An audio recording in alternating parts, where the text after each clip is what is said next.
मौसम चाहे गर्मी का हो या सर्दी का, ब्लैक कलर कभी भी आउट ऑफ ट्रेंड नहीं होता। और इसीलिए आज मैं आपके लिए लेकर आई हूँ ब्लैक एंड वाइट ट्राउज़र का एक बहुत ही प्यारा सा डिज़ाइन। और इस डिज़ाइन को भी आप कमीज़ के दामन और बाजू पर भी बना सकते हैं। तो चलिए इसे बनाना शुरू करते हैं। तो इस डिज़ाइन को बनाने के लिए मैंने 3 इंच चौड़ा बुकरम का एक टुकड़ा लिया है और इसकी लंबाई आपको उतनी ही लेनी है जितनी आपको अपने पौंचे की चौड़ाई चाहिए। इसकी किनारी पर मैंने एक सीधी सीधी लाइन ड्रॉ कर ली थी स्केल की मदद से। और अब इसके ऊपर 3-3 इंच की दूरी पर मैं इस तरह निशान लगा रही हूँ। अब 3-3 इंच की दूरी पर ये जो मैंने निशान लगाए थे, इनके बीच में हमें बिल्कुल सेंटर में इस तरह से एक और निशान लगाना है, यानी कि 1.5 इंच की दूरी पर। अब ऊपर की तरफ हमें 1.5 इंच लंबी एक लाइन ड्रॉ करनी है इस तरह। ये देखिए 1.5 इंच की दूरी पर निशान लगाया बीच में और ऊपर की तरफ 1.5 इंच लंबी ही एक लाइन मैंने ड्रॉ कर ली। इस तरह निशान लगाने पर बिल्कुल परफेक्ट ट्रायंगल्स बनकर तैयार होंगे। ये देखिए अब हमें इन तीनों पॉइंट्स को आपस में जोड़ देना है और इस तरह से ट्रायंगुलर शेप हमें बनाकर तैयार करनी है। तो पूरी पट्टी के ऊपर मैंने इसी तरह ट्रायंगल्स ड्रॉ कर दिए हैं और अब हम इन ट्रायंगल्स की कटिंग करेंगे। ये देखिए बिल्कुल परफेक्ट ट्रायंगल्स यहाँ पर बनकर रेडी होंगे अगर आप इसी तरीके से ड्रॉ करके बनाएंगे तो यहाँ पर मैंने सभी ट्रायंगल्स को काट दिया है और ये पट्टी हमारे पास बनकर तैयार हो गई है। अब इस पट्टी को हमें ट्राउज़र के पौंचे के आगे चिपकाना है। तो प्रेस की मदद से मैंने इसको ट्राउज़र के पौंचे के आगे चिपका दिया है क्योंकि मैंने इस पट्टी को पेस्टिंग वाली बुकरम के ऊपर ड्रॉ किया था। अब इस तरह से हमें इसके ऊपर कट्स लगाने हैं। ये देखिए इस तरह। और अब कोई भी ग्लू ले लीजिए, मैं यहाँ पर फैब्रिक ग्लू का इस्तेमाल कर रही हूँ, आप कोई सिंपल ग्लू भी ले सकते हैं। और इस तरह से हमें यहाँ पर इस ग्लू को लगाना है। ये देखिए आप चाहें तो स्टिक वाली ग्लू का इस्तेमाल भी कर सकते हैं क्योंकि वैसे भी बाद में सिलाई तो लगी जाएगी इसके ऊपर। सिर्फ हमें थोड़े टाइम के लिए इस कपड़े को होल्ड करके रखना है बुकरम के ऊपर, इसीलिए मैं इसके ऊपर ग्लू लगा रही हूँ। तो अब इस तरीके से हमें कपड़े को बुकरम के ऊपर फोल्ड करते जाना है और इसे चिपकाते जाना है। ये देखिए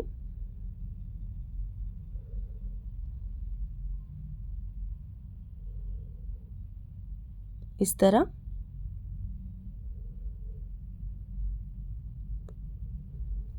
अब इसे चिपकाने के बाद हम कोने से जो एक्स्ट्रा कपड़ा थोड़ा सा बाहर की तरफ नज़र आ रहा है, इसे काट के अलग कर देंगे ताकि बिल्कुल परफेक्ट कोने बनकर तैयार हों और थोड़े भी धागे या कपड़ा बाहर की तरफ नज़र ना आए।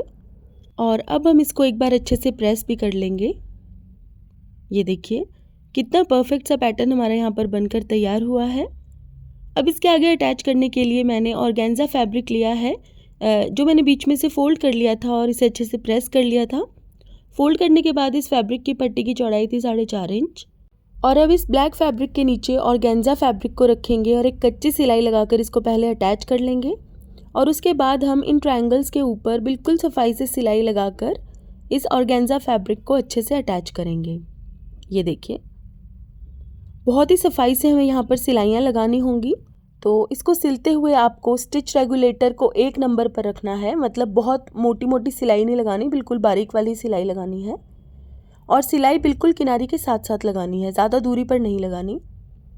बिल्कुल फिनिशिंग से हमें यहाँ पर इस तरह सिलाइयाँ लगा लेनी हैं। ये देखिए तो सिलाइयाँ मैंने यहाँ पर लगा ली हैं और अब हम इसका कच्चा टांका निकाल देंगे। कच्चा टांका निकालने के बाद हम इसको एक बार प्रेस भी कर लेंगे।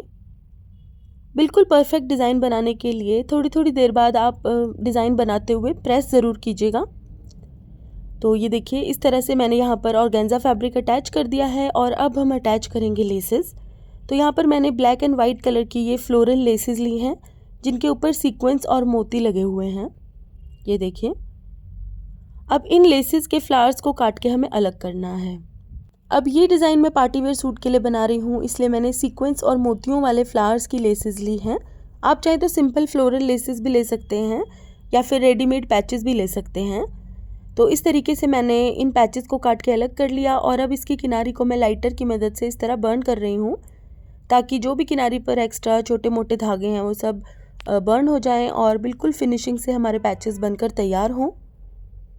ये देखिए, और ये स्टेप ना काफ़ी इम्पॉर्टेंट है, आप इसे स्किप मत कीजिएगा। किसी लाइटर या कैंडल की मदद से पैचेस की किनारियों को आपने ज़रूर बर्न कर लेना है। तो इस तरह से मैंने ब्लैक और वाइट दोनों पैचेस को रेडी कर लिया है और अब हम सुपर ग्लू का इस्तेमाल करेंगे इन पैचेस को चिपकाने के लिए। तो जो वाइट ऑर्गेन्जा फैब्रिक वाला हिस्सा था डिज़ाइन का, उसके ऊपर हमें ब्लैक पैचेस को इस तरह चिपकाना है। ये देखिए, इन ट्रायंगल्स की नोक के बिल्कुल नीचे हमें इन फ्लोरल पैचेस को रखना है इस तरह और इन्हें चिपका देना है। तो पहले मैं इनको फैब्रिक ग्लू की मदद से चिपकाऊंगी और बाद में मैं सुई धागे की मदद से इनको पक्का भी कर दूंगी ताकि ये धोने पर भी ना निकलें। ये देखिए, तो इस तरीके से सभी पैचेस को हमें चिपका लेना है। ये देखिए, किनारी से मैंने एक एक ट्रायंगल की नोक छोड़ दी है क्योंकि थोड़ा सा हिस्सा तो सिलाई में भी दब जाएगा, तो इसलिए मैंने दोनों किनारियों पर फ्लावर्स को नहीं चिपकाया। अब ऊपर का जो ब्लैक ट्राउज़र के कपड़े वाला हिस्सा है उसके ऊपर हमें वाइट पैचेस को चिपकाना है। ये देखिए, इस तरह से। तो वाइट कपड़े के ऊपर मैंने ब्लैक पैचेस को चिपकाया है और ब्लैक कपड़े के ऊपर मैंने वाइट पैचेस को चिपकाया है, जिससे कि डिज़ाइन में एक सिमेट्री आ जाएगी और देखने में बहुत अच्छा लगेगा। ये देखिए, इस तरीके से मैंने सभी पैचेस को चिपका दिया है और सुई की मदद से इनको मैंने सिल भी दिया है और इसके साथ ही ट्राउज़र के पौंचे का ये बहुत यूनिक सा डिज़ाइन बनकर रेडी हो गया है। आप इस डिज़ाइन को अपने कमीज़ के दामन पर भी बना सकते हैं या फिर बेल स्लीव्स के ऊपर भी बना सकते हैं। तो गाइज़, आज के लिए बस इतना ही। अगर आपको मेरा ये वीडियो पसंद आया है तो इसे लाइक कीजिएगा और मेरे चैनल को सब्सक्राइब कीजिएगा। Thank you for watching. Bye bye.